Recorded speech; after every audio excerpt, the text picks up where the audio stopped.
Welcome back to Earth Station Trek, a show where we trek from the early days on NBC to the future on Paramount Plus and everywhere in between. I'm Charles Kelso, and it's my privilege to introduce the Earth Station Trek crew: Keith Johnson. Greetings, carbon-based units. Alan Seiler.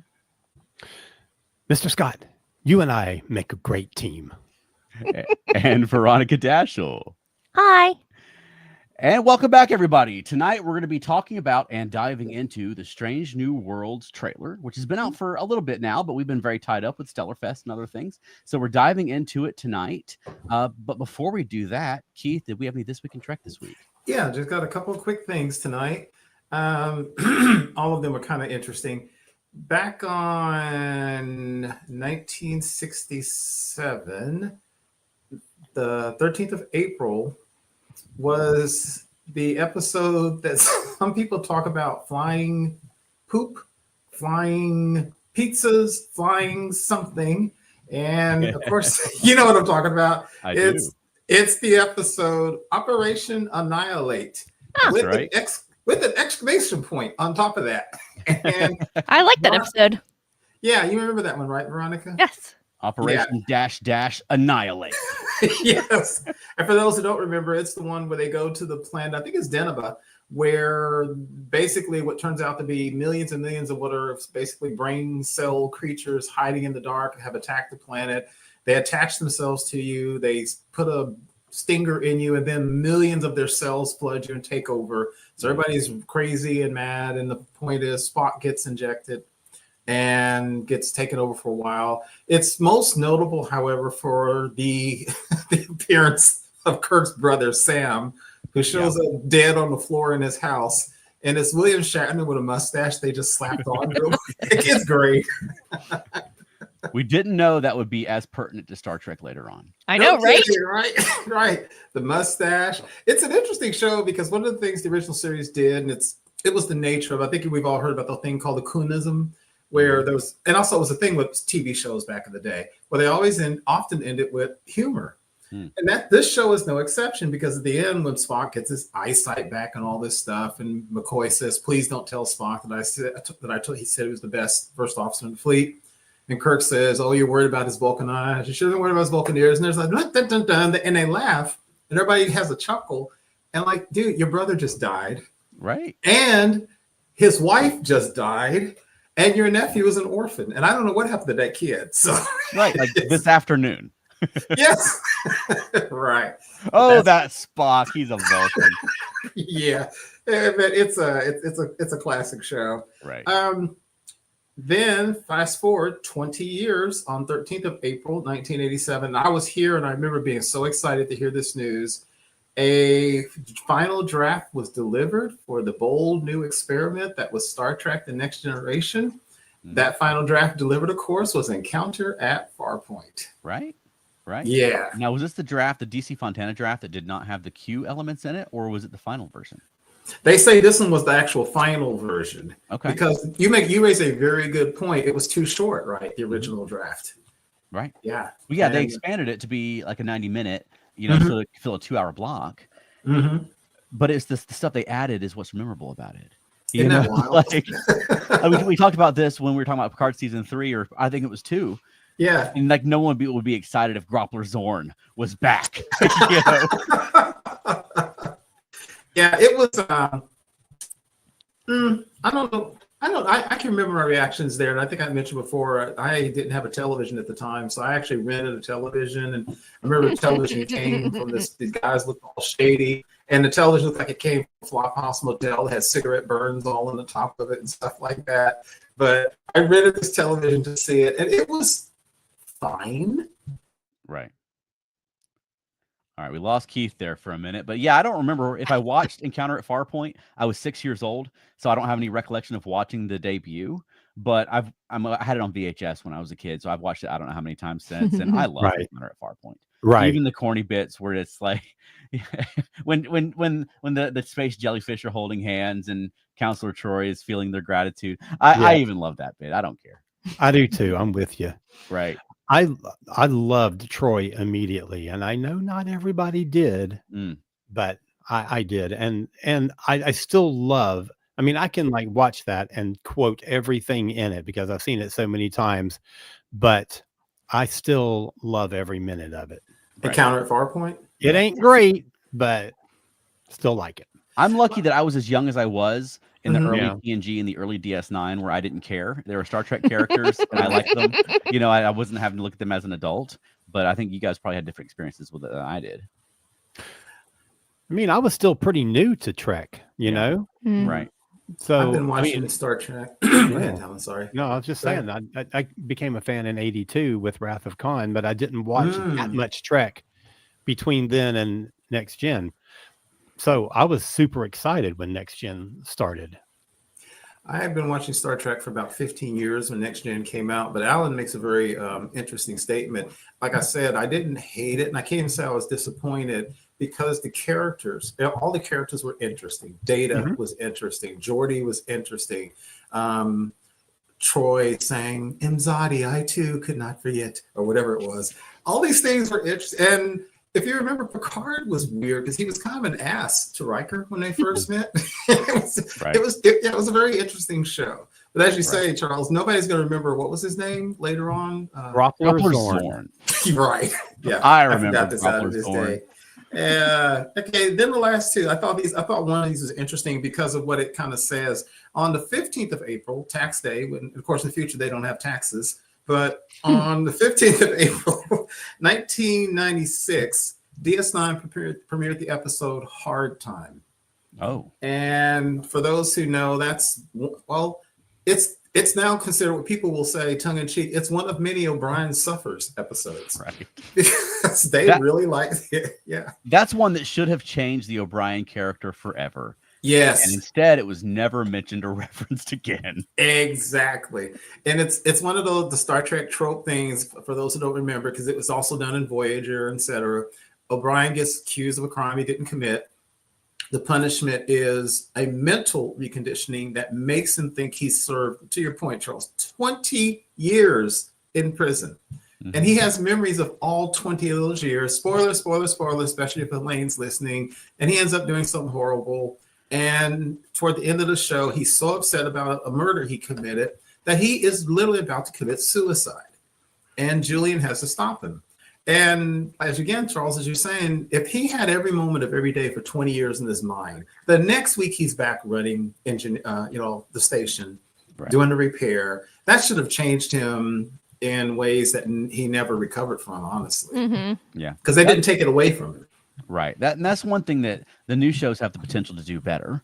And they did, in fact, in the episode Time Amok, when Rock Talk was stuck in that time loop and developed an affinity for science. And that did change the arc of her character for the rest of the show. Right. Yeah. We should see more like the Next Generation did it kind of sort of too with the Inner Light. Obviously, Picard lived an entire life there. Right. He kind of sort of, when he was dating Neela Darren later, he talked to her about the flute, but referencing it in a future episode is the same as being a change for the character. Right.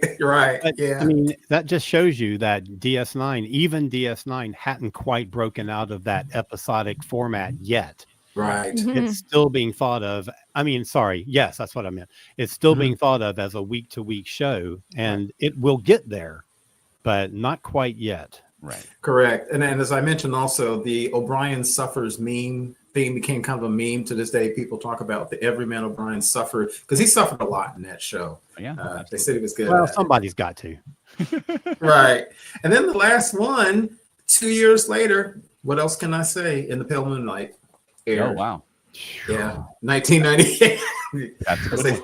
Yeah, one of the best ones ever, as they say. Many people's favorite episode of DS9, right up there with The Visitor, of course. Yeah, just one an of the contenders. Yeah, one of the contenders for the great episode of DS9.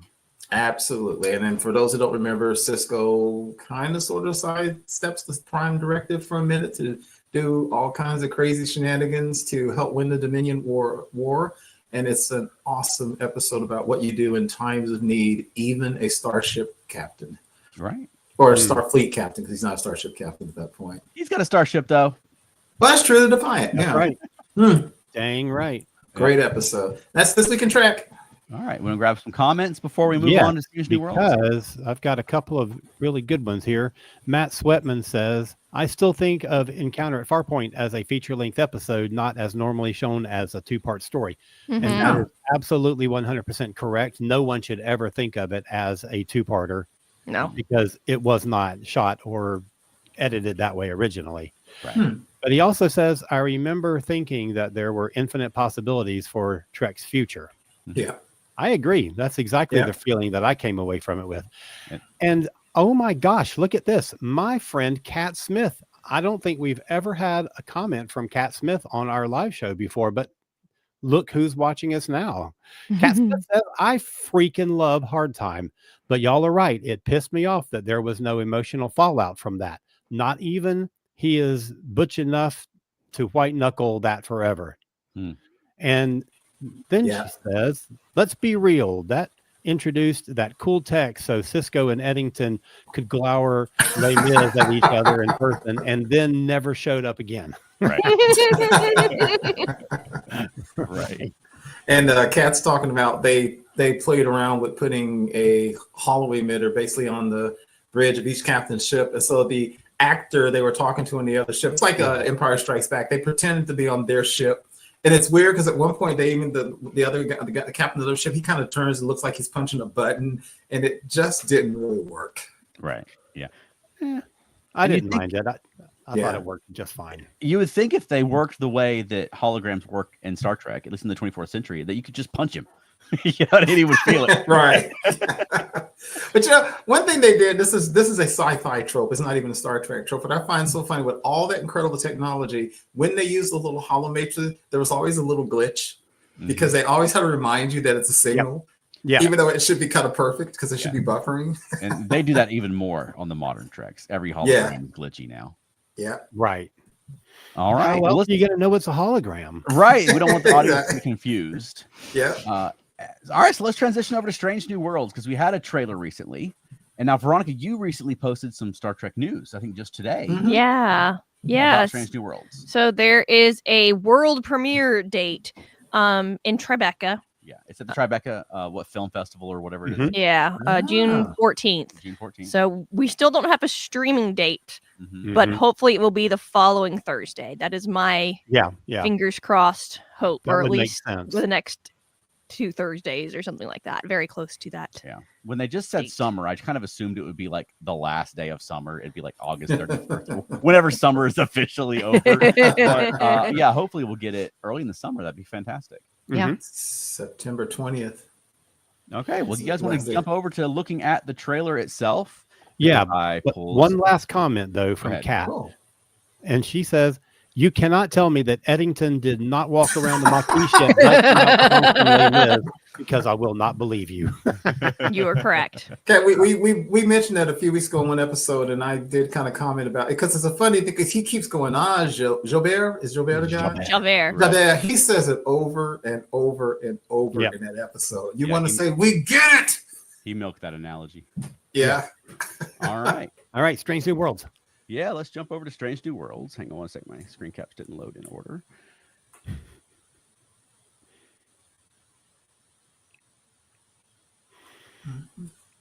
There we go. Hey, look at that.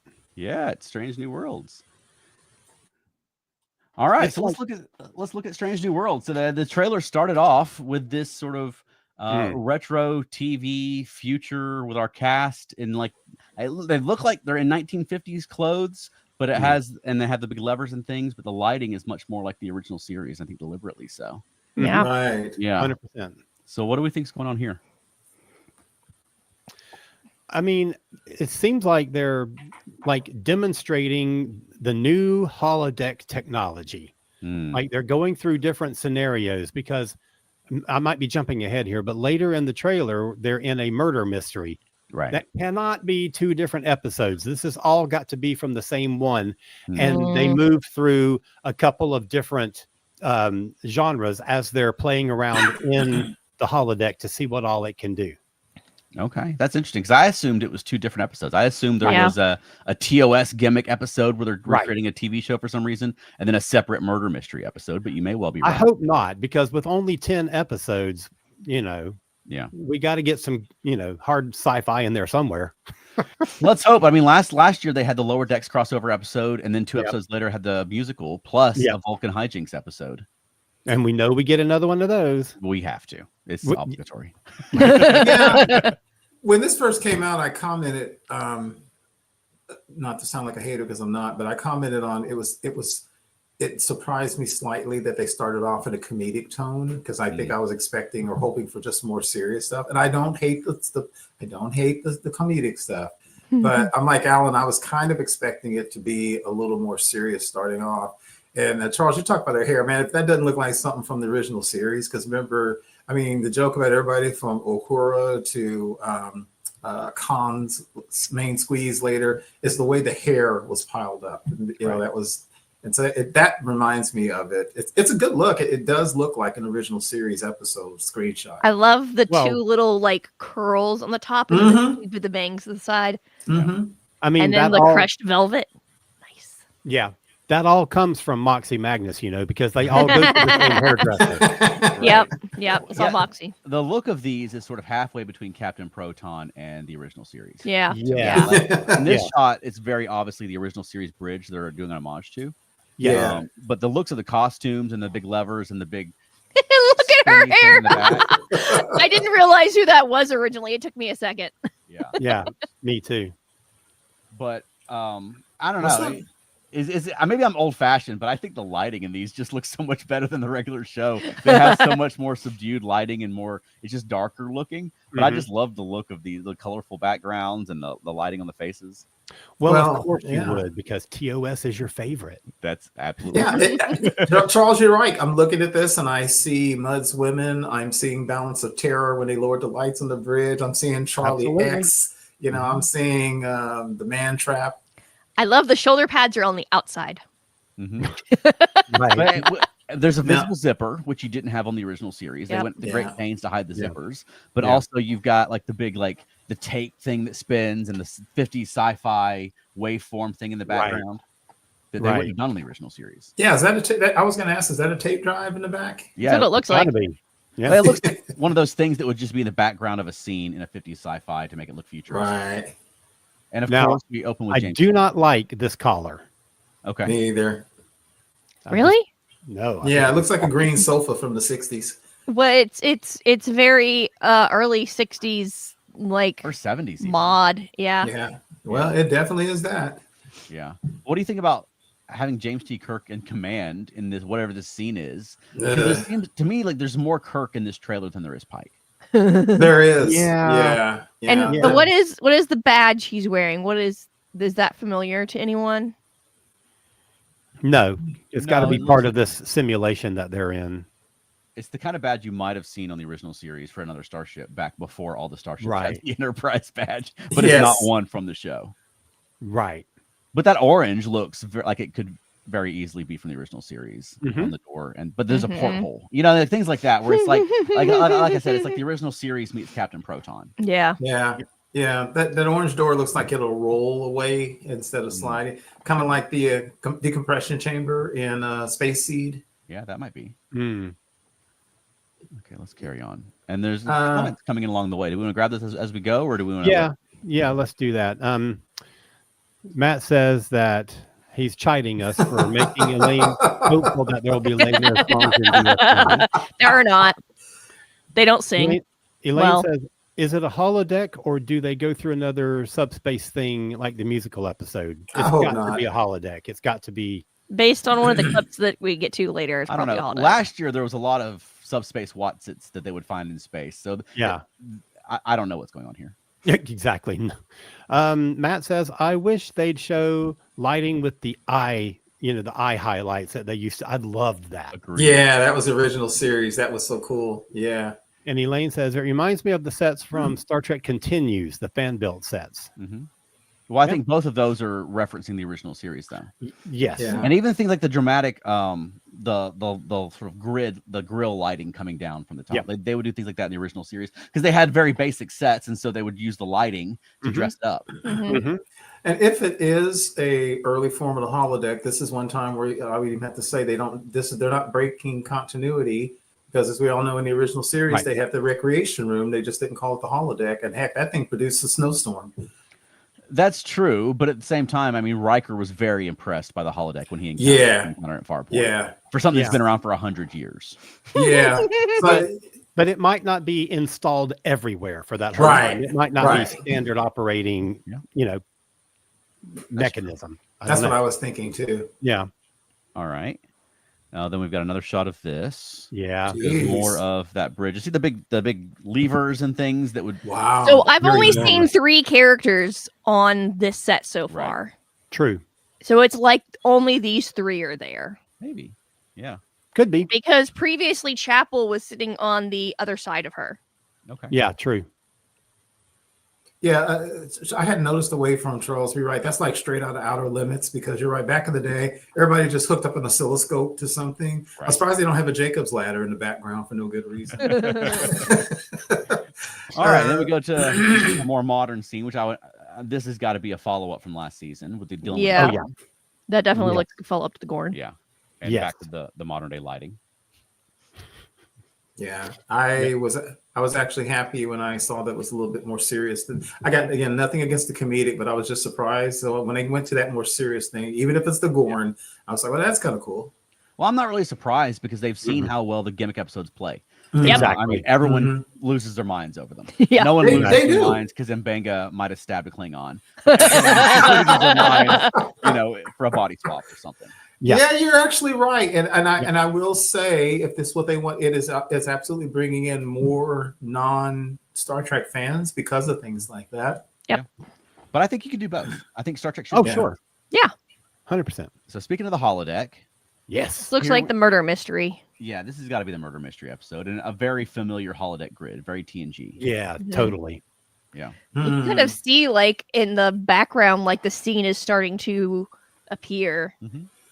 Yeah, in the lower right. It actually does appear in the screen cap. I had to make sure I grabbed one where there was still the grid visible. And this holodeck might even be experimental. That's what I'm thinking. Like, this might be an upgrade on what is a known technology, and this is like the new phase of it, and they're testing it out. Yeah, right. Because Spock's holding a pad in that scene, so it could be they're testing it out. He's doing the science officer thing. Now it could also be an alien tech. We saw aliens on Enterprise that had holodecks. Right. That one that knocked up Trip had a holodeck. Yeah, because they gave the tech to the Klingons in that episode. Although I would be disappointed if it was alien tech that looks exactly like TNG technology, because I want the Federation should develop the technology, not just copy alien technology all the time. Yeah, I think what they would probably say and would actually make 100% sense is what Alan said. Since the technology's new, you couldn't outfit every starship with it, and may not want to outfit every ship with it. And the Enterprise, right. I mean, hell, Pike's new cabin is bigger than almost the bridge. So Pike's cabin is like 4 quarters on the original series. Yes. Yes. All right, and then we got Rhys Darby. We get a look at his character. Yeah, I didn't recognize it looks like he's in the bar, the regular bar scene at on their lounge. Yeah. Have you guys seen Our Flag Means Death? No. No, I haven't. Okay, he's very good in that. Yes. He's good in that. Yeah. Have you guys seen the speculation about the character he might be playing? No. Based on the fact that he's snapping and his jacket. So I threw in a visual reference here. Yeah, that's what I've been seeing. Yeah. And then the costume designer, Bernadette Croft, posted some up-close images of his costume on Instagram. It's a fancy looking costume. Yeah. Yeah, but I could see that as an upgrade of the Squire's jacket. So they're saying this is Trelane? Well, that's what people are speculating. Yeah. That's the guess. Yeah, and the fact that he's wearing the jacket and he looks very Trelane, but also he snaps, and people have speculated that the Trelane was like the precursor of the Q. So they could be trying to get their Q in it by doing Trelane. Totally, 100%. Yeah, it's always been said that there's some, correlation between those two characters anyway. Yeah. So let me get before we get too far. Yeah. Elaine says that in one of the previous images we saw, it looks like he's cosplaying Peggy Carter. Yes, 100%. I ain't gonna complain about that. Proclaims her love for Rhys Darby. Okay. Matt says is Rhys Darby Enterprise's new bartender? No, but we might have one that we'll see later. That's true. Yeah, we should have. Kat says, I am trusting them that it's not all going to be goofy antics. Yes, despite the trailer really leaning into that. I have faith of the heart that they will. She didn't really do that. I have faith that they will give us a balance of antics and teeth. Too much antics and I get bored, like Captain Proton can bite me. Fighting words. Now, the cat, I like Captain Proton because I didn't think they overdid it in Voyager, at least. Totally. Yeah. But I do understand, and I agree with Kat. I hope and I think you guys have pointed out several times, they only have 10 episodes in a season. So even if they're really good, I don't want them to overload with the antics. I'm going to say it again. I'm 100% withholding judgment, but I'm wondering how they're going to bring Trelane in if it's Trelane, and then not have Kirk and them know who Trelane is, because how are they going to do that? Is he going to wipe their memories at the end? Keith, don't worry about it. Right. Because we've already had that with the Gorn. It's just let them do whatever they want to do. It's going to be fine. If Trelane wipes their memory of the Gorn and Captain Kirk at the end of the show, I love it. I'm that's there. the last scene of the last episode of Strange New Worlds is he just shows up and is like, you're forgetting all these things. Bloop, bloop, bloop, bloop, bloop. Exactly. And I'm going to make you all look like the 60s. Exactly. There's a couple of more really good pictures of this costume. Wow. That's some fancy work, man. That's amazing. Yeah, and they 3D printed. It's the 3D printing of all the super elaborate stuff. Which, if this is Trelane, because Trelane's original costume was just rented from Western Costume, it wasn't even built for the show, and it shows up in the Monkeys and Gilligan's Island and other shows. So that, to me, that's kind of delightful that they go through all this trouble to upgrade a costume from the 60s that was a rental. All right. I didn't know that was 3D printed. That's fascinating. So we got this shot here, which my first thought was like, yay, a Strange New World finally. But then looking at it, I think it's just Starbase One. Oh, yeah. Because there's several ships out there, and they spend a lot of time hanging out at Starbase One on this show. As in Earth? I mean, Starbase One. They're going to have to change the name of the show if we don't get a Strange New World sometime soon. Yeah. There's fewer of them last year. There was more like CGI Watsits in space than there were Strange New Worlds. Right. Yeah. No. Here we go. Now here I groaned. I missed this. I groaned. I was like, oh God. That's the I groaned. For things you missed. How could you miss this? Leaned in on it. Yeah. But she's like, hi there. And he says, hi, you. And he's even got a smile on his face. Do you think it's a dream? Come on. If that's what's going on with the person that's going on with, you're gonna smile. I'm gonna say that this is a dream. Yeah, because he had a dream about a Muck Time style dream in season 1. Maybe this is a dream and they're just throwing it out as trailer bait. That's true. I didn't think about that. That's a good idea. I think this is just a dream because he's thinking about her. It's probably going to be one of the episodes where she's been gone for a while, and or it could be her dream. You're assuming it's his dream. Well, yeah, exactly. But she's the one that left, and he was still heartbroken. Yeah. Okay. Well, then that would explain the smile. Then, right. Interesting. So Elaine says that she loves Rhys Davies from Flight of the Conchords. Matt says, I have been afraid to admit it, knowing how you guys feel about that, but I kind of agree with Kat. Oh, Matt. We have a situation on our hands. Matt, I like Captain Proton, but I'm not going to fight you on it. And Elaine says Mike Nesmith wore the Trelane outfit in the Monkeys, and Elaine says, I'm guessing he's not the X anymore. Unless it's a dream, like the guy was saying. And more now that they mention it may be a dream, that smile would then make sense. That never even occurred to me. And I do like that guess. I think that's good. Yeah. And is it me? What have they done with Bush? Because she's always been good looking, but she looks even better this year. Hey. Her look is slightly different. Yeah, I don't know. I mean, it certainly was at the beginning of the trailer. Yeah. Well, yeah. Her hair is less white than it has been previously. It's more of a natural blonde. Color. Yeah. Leaning more into because Nurse Chapel, the original series, had the platinum blonde thing at one point. So I think they were sort of leaning to that early in the show. But yeah.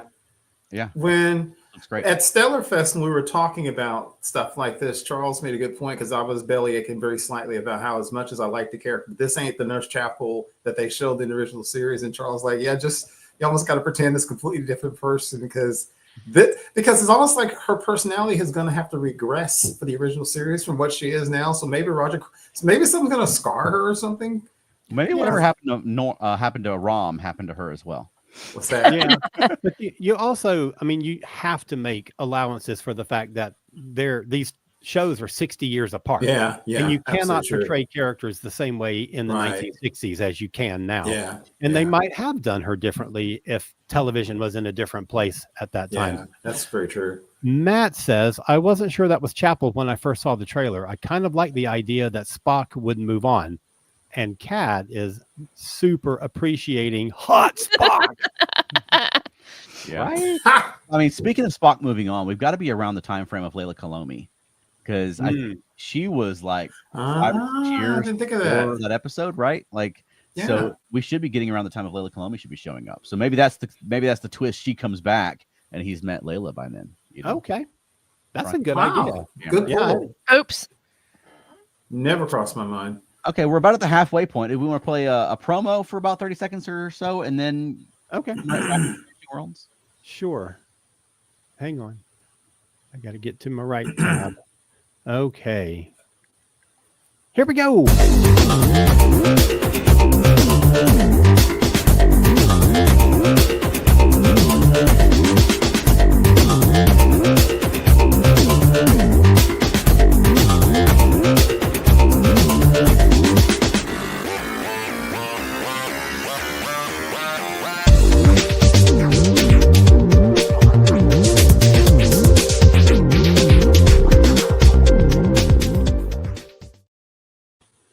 So as I switch the slides, Veronica pointed out something in this next image. Uh-oh.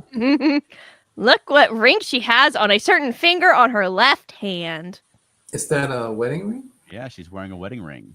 Oh, interesting. Or at least an engagement ring. Yeah. Yeah, but that's true. But I mean, so surely this leads credence to the idea this is a dream, right? Unless Spock and Jack were engaged, or Roger Corby engaged her and then she banged Spock. Either way, if she did that, I don't think she'd be this happy in the morning. Well, but if it's still a dream, she could be, in that position where she's like engaged, but is she making the right decision? Like, is she still reliving a previous, like, did I let the good one get away kind of thing? So are we getting Roger Corby, Spock, Nurse Chapel love triangle? Who will choose? Gee, I can't begin to guess. I hope not. It's kind of anticlimactic if I know all these characters. One of them's an android. One is not with her. Yes. That's tragic. All right, let's move on from this. So we got this guy who looks kind of like Matt Smith, but he's not. He really does look like Matt Smith. He does. It's a shame that he's not. Having drinks with Uhura. So maybe Uhura's got some romance going on as well, potentially. Hey, now. Yeah. Oops, I skipped one. I'm going to get to that person in a second. I don't know. What happened? What is going on? It was one of those crazy computer went mad situations like in Star Trek. Okay, so we got Uhura. Looking great here. And we can see her in the background. Why am I forgetting her name? Melissa Navia? Well, okay, yes, character name. Ortegas, there we go. Yeah. Great hairdos. Yes. Looks like a dress uniform back there. Mm-hmm. But Uhura's not in a dress uniform. That's interesting. Yep. Well, she is. Get to this. Yeah. I'm so excited. We got a live action Adosian. I have waited years and years and years to see a live action. Oh my God, this is so exciting. Right. Oh man. Now that one I missed. I missed that one. Yeah. The first comment I made after the trailer dropped, I was like, oh my God. And like, that was the most important thing to me. Yeah. And all the other nonsense. I missed it until you made the comment, and I had watched it twice before that. And somehow I think I was letting it speed by. And I think the third arm, I thought it was a blur. Like they were going real fast. Then when Alan pointed out, I was like, oh, I didn't even know that. Oh, I'm so excited. Yeah. Right. Oh man, that's great. I want to know how they made the third arm work. Like, did they have a machine thing that she was controlling? It's got to be. I would. Or guess an actual CGI. person's arm or CGI. Well, so if this is our new bartender, I'm hoping this is our new bartender because look how many customers she can serve at one time. Right. But also, I mean, shaking drinks is great. I want to see her walk around that bar. I want to see her in action. I want to see something happen. I want to see waist down. Did they have 3 legs as well? I forget. Yeah. Oh, okay.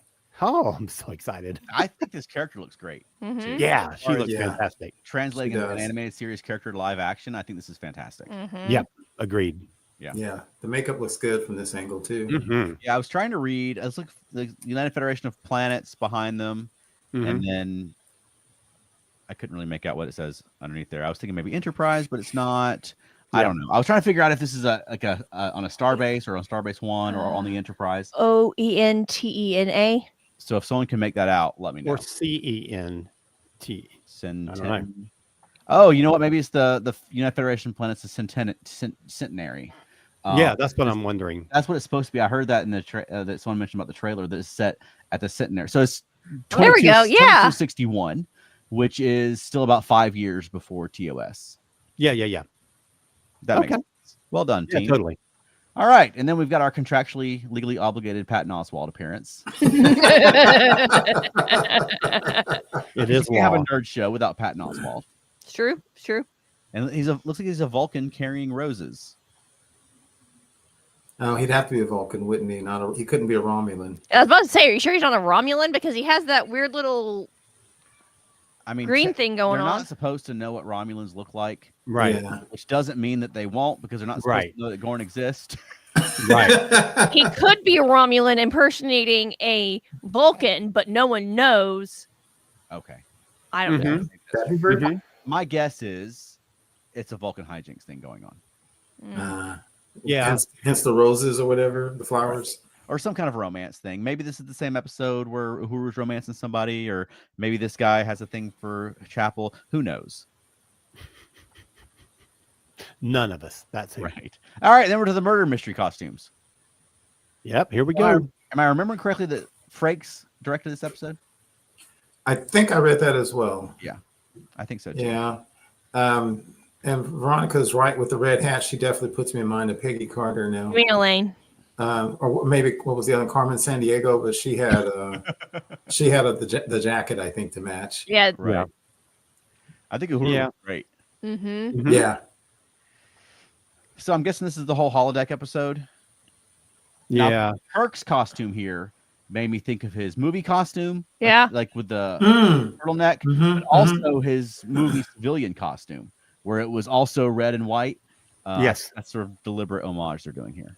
I think Mm. so too. Yeah. Okay. That stood out to me as well. Yeah, but we got Kirk back, Well, of Again. course. and then we've got her. Mm-hmm. Then we've got Babs and Nurse Chapel. Yeah. So is he like that. playing Jimi Hendrix here? I mean, They're all in costume. I know that. I was making a little joke. Is that supposed to be Captain Pike? Of course it is. Oh my god. I like to make him His nerdy. hair. His hair is a character on the show. Yep. Okay. Elaine says, I hope the title of the murder mystery episode is Phasers Out. Hilarious. That's awesome. That's hilarious. All right. And then we've got just a regular Star Trek looking shot, which is a nice change. Thank goodness. It's about time we see some Star Trek in this trailer. Yeah, back to some Star. Back on Pike, real quick. I thought that was Elliot Gould. Yes. With the Only time crazy hair. Elliot Gould will ever be mistaken for Anson Mount. This is the first time we've seen number one in the trailer, isn't it? I Yeah. think it is. Yeah. Yeah. So do we think she's going to have a less of a appearance in the show, or just I hope look at the not. draw? I think just look at the draw. Okay. And then there's Mitchell. That lady is Mitchell, Yes. right? Yeah. I don't know who that There is. too. And then my fave. Mm-hmm. Her hair's shorter. Good. It'll match my wig better. Good. Her little brooch has changed as well. Okay. Because it was more colorful last season. Veronica has made a study of Pelia. I didn't make the brooch for Subspace Rhapsody. I'm going to this next time if I'm cast as Pelia again. Yeah, for the Subspace Rhapsody picture show. Yes. Which you put your audition in for. I did. And if anyone wants to watch my audition, I put it on TikTok and Facebook. Oh, cool. Well, part of my audition, the lip syncing part. Yeah. Cool. All right. And then we get this sequence where they're wiring up the Enterprise with telephones. Yeah. Yep. And even the Doctor is involved in this. Yeah. And I'm guessing that Pelia just has a bunch of old telephones in her cabin. That seems like something she would collect. Totally. They made a big point in the trailer about we're going analog. Yes. Yes, I heard that them saying that too. Yeah. This phone in the middle, we used to have one very similar to that when I was a kid. It was a phone in the house. This is very Battlestar Galactica. Yeah, with the phones, and then they both have like not remote controls, but like what do you call joysticks? Yeah. Yeah, it's interesting. Maybe there's just a massive power outage on the ship. Sure. And they have to, I mean, I don't know how it would take less time to wire the entire Enterprise for telephones than it would to just fix the system, but I don't know. Right. Just a guess. Like, do you have to run phone lines deck to deck, or I guess you can just plug them into the existing? I don't know how the Starship is wired, so okay, who knows? I'm disappointed in you, Veronica. Depended upon the ship system, or maybe I don't know. Is it Bluetooth or something else? Is something blocking the subspace? I don't know. And then we get a subspace something or other. Of course. Subspace explosion. CGI thing happening that explodes. Yep. That's a nice looking shot, though. Or is that the crystalline entity? Oh, Lord. I know. Awesome. And then we got Scotty and Uhura. Yeah. I love her hair here. Yeah. I do too. Yeah. I do too. I like how her look has changed over time. Yes. Like she's becoming more herself, you know? Yeah. I love it. Then we get Pike cooking. Yeah, we got to have that sometime this season. Also. Yeah. I ain't mad at. Smith? Not Matt Smith. Yeah, the not Matt Smith. Right. Okay. Look, the cubes. Yeah, I love the food cube. Oh, yeah, cubes. Wow, what a good call. I completely did not see that. That's so cool. Yeah. I only noticed them because I've been thinking about them because I attempted to make them for the Star Trek party at Stellarfest and failed miserably. We'll crack the code. Yeah, absolutely. Tofu, maybe. Dyed tofu. Yeah, but nobody would eat that. So, I mean, who's a better cook? Picard Cisco or Pike? Who do you think? Cisco. Right. Yeah, his dad owns a restaurant. He's from Louisiana. I mean, okay, do you want like classic American Southern cooking, or do you want Creole food? Because there's a difference of the different. I'll have both, please. Thank you. Yes, I need both, Captain. I mean, well, okay, I'm going to tell you right now, I'm more likely to eat more of Pike's food than Cisco's food. Just can we actually primarily because there's a lot of shellfish in Creole food, and I can't have shellfish. That's true. I think we need to have, instead of an Iron Chef, an Iron Captain competition. Yeah. Yes. Right. Yeah, it's interesting they have these elaborate meals because they made a comment on the original series about making the meatloaf look like turkey or whatever the case may be. Yeah. Because indicating that they had sort of limited food supplies, right? Yeah. Or limited options for food. Yeah. Now, do you guys recognize this ship? It looks kind of familiar, but I don't know if that's because it's from another space show or no. Because this ship was from Star Trek Discovery. And I grabbed some screen caps, which are hard to do. That's from Star what Trek I was Discovery wondering. Does not ring a bell. On Discovery, this is the Klingon ship that Lorca and Tyler escaped from in Choose Your Pain. There's not like this is the sort of standard Star Trek Discovery space shot. It's like this weird blurry mess that you can't tell anything. Yeah. But this is the same Klingon ship. I found a picture of the Klingon Raider like model. Yeah, there we go. Better. But I love that there's a Discovery ship turning up here. Yes. And I'm presuming this is Klingon and having to do with the Klingon War. Because I love when they tie those threads together because the two shows have very different sort of stylistic aesthetics, but I love when they tie them together a little bit. And you know what that means? That means Ash Tyler. No, more importantly, that means Mother has Oh. come home. it'd be nice, It would be so great. but we're getting Klingons. Yeah, I know. That is the best thing because we really have not had anything Klingon-y in the modern era. No, well, we And, had that I mean- a couple episodes last year, We had at the beginning of Discovery, right? the first 2 seasons. There but- was an episode at the beginning of season 2. Of Strange New Worlds. Yes. Well, they had 2. They had the one where they Yeah. go to the planet where the Klingons are building a fake ship or something, Mhm. Yes. and then they had the one with Oh, right. with Where, the Doctor, yeah, Yes. where But- M'Benga has the whole. I history. blocked that one out because it was between my 2 favorite episodes. Of course. But yeah, I'm ready for more Klingon action in this series. Yeah, and it looks like some weird things are going on with the Klingons. This Yep. guy's either a zombie or his face is melting, Or both. or both. Ah.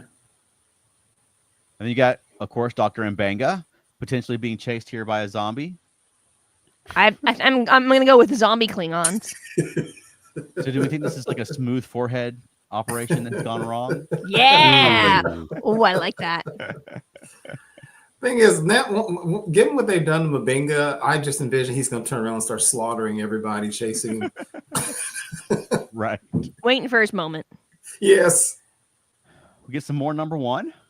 I'm guessing this is from the premiere because he looks like Yeah. Pike back there looks like he's still in the dress from that Gorn Hmm. episode. Yep. I agree. Oh, I ended up with more of Trelane. Reese Darby, whoever he might be. He might not be Trelane. I think it'd be great if he wasn't. Yeah. But Yeah. I think it's a agreed. solid theory, though. Hmm. More Captain Pike potentially Yeah. fighting the Gorn here. Is it just me, or is in this episode his hair looks a little deflated? Well, yeah, he's having a hard time. That's how you get it's like a moon ring. It's like how Tron on Enterprise, his antennae would go up and down depending on Yeah. Yes. Right. Okay. Oh, sorry. you want. No, go ahead, grab some comments. Okay, because we got a lot. Let's see. Elaine says that I love the old school phones, and I love that Ortega gets a pink princess phone. She also says that it looks like Thanksgiving in Captain's quarters. And our good buddy Clarence Brown. Hey, Claire. Yay. He says, "Can you smell what the Pike is cooking?" Yes. But he agrees that Cisco is probably the better chef. 100%. Matt says Cisco makes authentic New Orleans cuisine. I'm sorry, Pike. I'm gonna go to Cisco. And then says, so is the Discovery Klingon ship not real Klingon ship? Oh, come No. on. Come I on. like Discovery. Oh, and he also Elaine reminds us of the K-pop. Oh, must you? K-pop, the Klingon pop. Must you, Elaine? I know. Matt. Matt also reminds us. Ah, no, let's leave that alone. And then Matt says, is that Pike's battle uniform? Mm. Yeah, it's his equivalent of Janeway's gray tank top. Yep.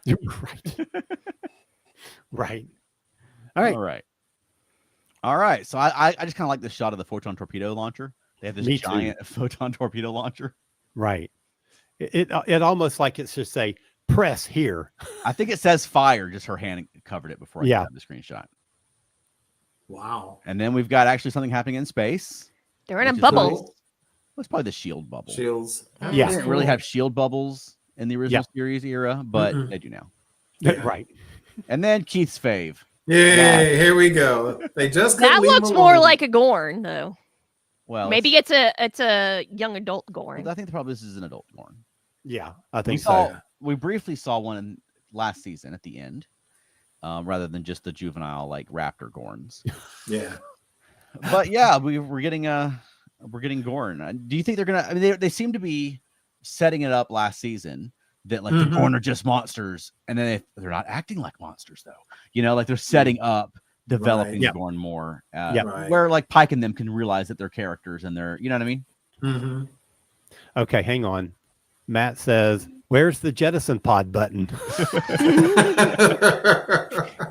And Elaine says, "I think I'd rather see Pike in a tank top."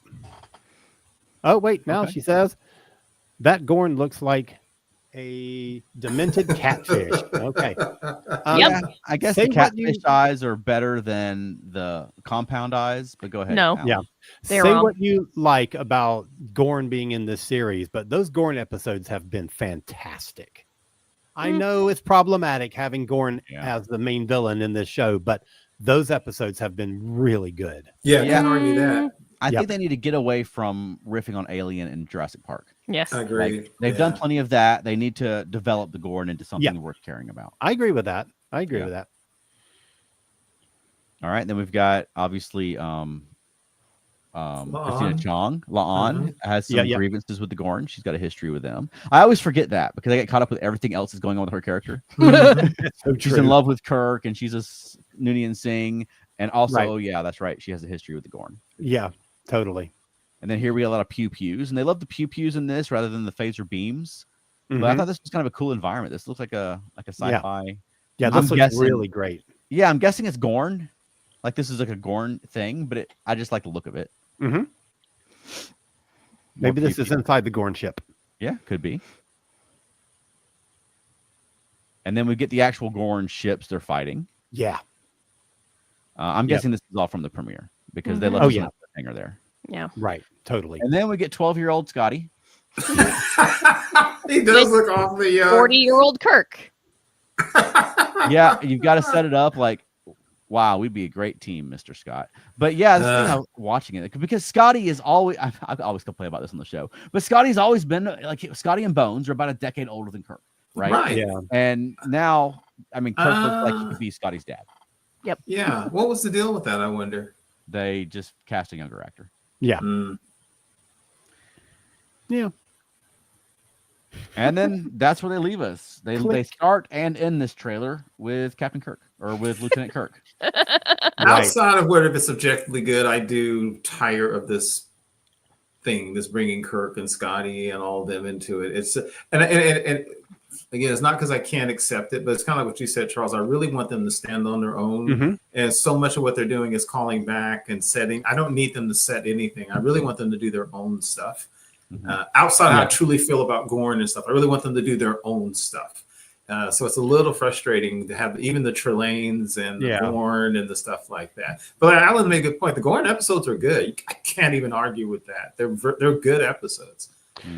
Yeah, I'm totally with you on that. I think that you just, I don't know, let it be its own thing and stop overloading it. But having said that, they've done a great job with all the Gorn aside, with all the characters that they have brought back. And I think the casting for Scotty is phenomenal. And I'm really looking forward to seeing what his dynamic is going to be with Kirk and how he's going to work with Pelia. I think it's going to be a great addition. I do think they should space these things out a little bit more because we know we're going to get Roger Corby. And it's just a lot, you know? And I feel like some of the characters like Ortega gets lost, you know, because she's not as, you know, the same level of legacy character as these other things are that they're adding in. And I think that was part of the fact that she wasn't available as much during season 2, and they were significantly developing Pike and some of the other characters in season 1. So I'm hoping that they were going to see more of her this season, like significantly more. I hope we got diminished Pike in season 2. Yeah, in part because Anson Mount in real life had a kid and took some time off. Yeah, but this trailer does seem to focus a lot on Kirk. Yeah, I mean, you get Pike popping up in between, but you get Kirk at the beginning and the end. Yep. And I would hate for Pike's story to just be the guy before Kirk. And they've done a lot of that on the show already. I mean, the season 1 finale was like, oh, thank God Pike wasn't the captain during Balance of Terror, or we would have all died. You know what I mean? Yeah, you know, I disliked that episode for that reason. I thought it was a great episode, but I thought it really undermined Pike's character. I did not like it. And I get it. Like if in episode 6, Dr. McCoy walks in and meets Captain Kirk, social media is going to go crazy. Of course, they have to consider doing that, right? I know. That's going to get more so than like giving Ortega's a really good episode. For I me. know. Yeah. You know. I know that's how it works, but I really wish that they would develop Ortega's and Pelia and like the new characters that they've created. Yeah. I wish this show could stand on its own without being like, hey, remember how it's going to be Star Trek one day? I agree, and I think too what you're saying, Charles, is it's 100% a subjective choice, because what you're saying, outside of everything else, if I were to do this show, yeah, I would. Yeah, not like you said, I would do the last episode and his crew gets built, because you know what? TNG started that way. Captain Picard got a new ship and he got a brand new crew. Heck, he hadn't even met his first officer. He had just picked him, and that was a completely new crew. I wish they had done it like that, but they didn't. And it's fine. And I'm also, Alan said something that's very interesting. Even the stuff that I prefer they didn't do is not bad. It's all good. Personally, I wish they downplay the hijinks and the humor episodes for more. When I see Anson Mount looking serious, I react to him much better than when I see him being goofy. And I think he's great at both. Me personally, I prefer much more of the Strange New Worlds type of stuff, exploring new planets and stuff. Yeah. So, but that's their choice. You know, it's a subjective thing. Yeah, that's the thing I was missing in season 2. I think they did much better of that in season 1. Yeah, the Comet episode, for instance, I thought was fantastic in season 1. Like I think that season 1 felt more like we're going out into the universe. In season 2, it seems like we're sort of chained to Starbase 1 and having a hijinks episode. I do think they should do both, but at the same time, if it was my job to create a successful show, and the survival of the show depends on engagement and ratings and streams and Nielsen's and whatever else. Of course, I'm considering like, okay, well, if I bring in Dr. McCoy in season 6 and have Captain Kirk in season in episode 8 or whatever, you know what I mean? Like, and like that's going to drive engagement. You know what I mean? Because of course it will. Now, if they're going to bring in somebody from TOS, I would love for them to bring in Janice Rand, because that's a character that got shortchanged. Yeah, very good. In life, just in the real world as well as on the show, and that's someone they could really develop. Agreed. Oh yeah, that'd be amazing. Yeah. Well, what do we think? Were you excited for the new season? Yes. Oh, absolutely. Yeah. Looking forward to it. Yeah, I'm looking forward to it. The trailer, I didn't get excited till the serious stuff started. But yeah, I'm looking forward to it. Do we think Trelane's going to be in it? Do we think Trelane's the new Q? Yeah, I kind of do think that. Now that you guys said that and really pointed out the costume, it's almost impossible not to think that now. Right. Yeah. I didn't even stop to look. I've watched this trailer 5 times. It didn't even notice it on that level. He just went by like, oh, okay. And then when you're saying that, oh, yeah, it's got to be Trelane. Right. I guess we'll see. So at some point after June 14th, we'll get our first look at Strange New Worlds season 3. And they're already in works on season 4. And I mean, hopefully shortly thereafter, they'll have, I don't know if it'll be next year, if it'll be late this year, that we'll get Starfleet Academy, but I'm hoping we'll get something. Yeah. Because if all we get is 10 episodes of Strange New Worlds, I don't see how we could do our top 10 ranking at the end of the year. True. It's going to be hard enough just with 2 series. Right. All right. Well, any other comments about that before we wrap this thing up? Well, the Tribeca thing, Veronica, what is that going to be? Is it just 1 episode at it? What are they doing? I have no idea. Yeah, it's got to be like I'm assuming just the premiere episode. The screening of the episode. Elaine not only thinks the Gorn look like demented catfish, but she thinks their ship looks like fidget spinners. Yeah. Matt says, I can't help it. I can't wait. With all the criticisms, I still love Strange New Worlds. Yep, that is me too. That's important. Elaine wraps us up by saying, we cannot lose Ortegas. She is one of my favorites. Indeed.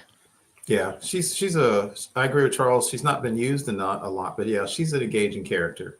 And I really hope she comes to Dragon Con this year. That'd be cool. Because she is one of the ones that have not been to Dragon Con yet, and that would be really awesome. I really hope that she gets her Ortegas episode. Because it seems like we just haven't really had an Ortegas episode, you know? Yeah. The most she's had is I fly the ship. Yeah, right. And she got a little material in like the fact that she has a Klingon backstory and things like that. We've gotten little bits along the way, but I would love just an Ortega-centered episode. Maybe she should have some hard time. You know, she should 30 years in a mental prison. You know, there you go. All right. Well, Keith, where can people find more of you? You can find me on Facebook, primarily the ESO Network Facebook groups. And how about you, Alan? CosmicCreative.com. KOZMIC Creative.com. And how about us, Veronica? FeltNerdy.com. That's right. If you're in the Atlanta area, we've got a lot of shows coming up. We've got our own show, a Star Trek themed adult only show at the Red Light Cafe on April 26th. Wow. With puppets. That's right. We've also been asked to host the Puppet Slam at Frolicon. which is an adult like BDSM type convention here in Atlanta. I don't know why they thought of us, but they thought we would be great for this. But we've been invited to host that, so we're hosting a puppet slam and organizing that for the first time. That'll be in May. We also got some family-friendly stuff coming up. In May 3rd, we'll be at the Aurora Theater in Lawrenceville, Georgia. And then we've got a library show coming up that we'll have more information on coming out soon about. So we've got some family-friendly stuff and some very not family-friendly stuff coming up. And where else can people find us? Monkeying Around, a podcast about the monkeys. That's right. And we just released, you and Elaine did an interview with Sandy Gimple at Stellar Fest. Yep. That's just gone out on the feed. Next up, we've got Dino Kovas from the New Monkeys. But also, if you don't follow the Earth Station Trek podcast feed, we just released Keith and I did an interview with Sandy Gimple as well. That just went out as a podcast episode this week. We've got more bonus episodes coming up soon of live material from Stellar Fest. So follow Earth Station Trek on your favorite podcast platform and check it out. Yep. And do you have a closing for us this week? Looking forward to Strange New Worlds. Hey, okay, I'll take it. Thanks all. Take care. Bye.